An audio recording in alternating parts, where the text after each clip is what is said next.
Namaste everyone. আজকে মাত্র একটাই যোগাভ্যাসের কথা তোমাদেরকে বলবো, যেটা অভ্যেস করলে তোমাদের পিসিওএস পিসিওডির সমস্যা থেকে তোমরা মুক্তি পাবে। অনেকেই আমাকে বলেছিলে যে পিসিওএস পিসিওডি থেকে কিভাবে মুক্তি পাওয়া যায়, সেটার যোগাই আজকে তোমাদেরকে দেখাচ্ছি। শুধু তাই নয়, এর সঙ্গে সঙ্গে আরও অনেক বেনিফিট তোমরা পাবে। তো ভিডিওটা লাস্ট অবধি তোমরা অবশ্যই দেখো।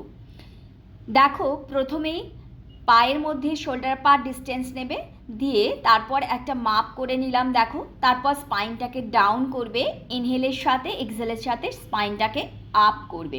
দুটো পায়ের মধ্যে একই ডিস্টেন্স থাকবে, পায়ের পাতা এবং হাঁটুর মধ্যে। এইভাবে তোমরা 10 থেকে 12 বার বা 1 মিনিট অবধি অভ্যেস করবে। এটা তোমাদের পিসিওএস পিসিওডি ভালো তো করবেই, তার সঙ্গে সঙ্গে তোমাদের ব্যাক মাসলস, কোর মাসলসকে স্ট্রং করবে এবং এখান থেকে ফ্যাট রিডিউস করে মাসলসকে বিল্ড আপ করতে সাহায্য করবে। অ্যাবডোমিনাল মাসলসের খুব ভালো দেখো মাসাজ হচ্ছে, সেই জন্য ডাইজেস্টিভ সিস্টেমকেও তোমাদের কিন্তু ইমপ্রুভ করবে। এছাড়াও সারা বডিতে তোমাদের ব্লাড সার্কুলেশন বাড়িয়ে অতিরিক্ত অক্সিজেন ও নিউট্রিয়েন্টস টিস্যুতে সাপ্লাই করতে সাহায্য করবে।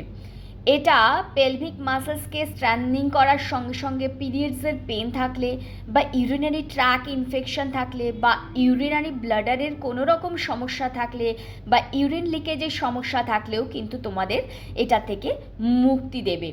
এছাড়াও শোল্ডার রিস্ট পেন থাকলে সেটাও রিডিউস করবে এবং শোল্ডার এবং হাতের মাসলসকে তোমাদের স্ট্রেংথেনিং করবে।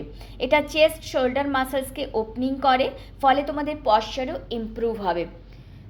তাই প্রত্যেক দিন রুটিনে মাজার আসন অবশ্যই অভ্যেস করো এবং এইসব বেনিফিটগুলো পেতে আজকেই আমার চ্যানেলকে সাবস্ক্রাইব করে দাও বা ফলো করে দাও। Thank you so much.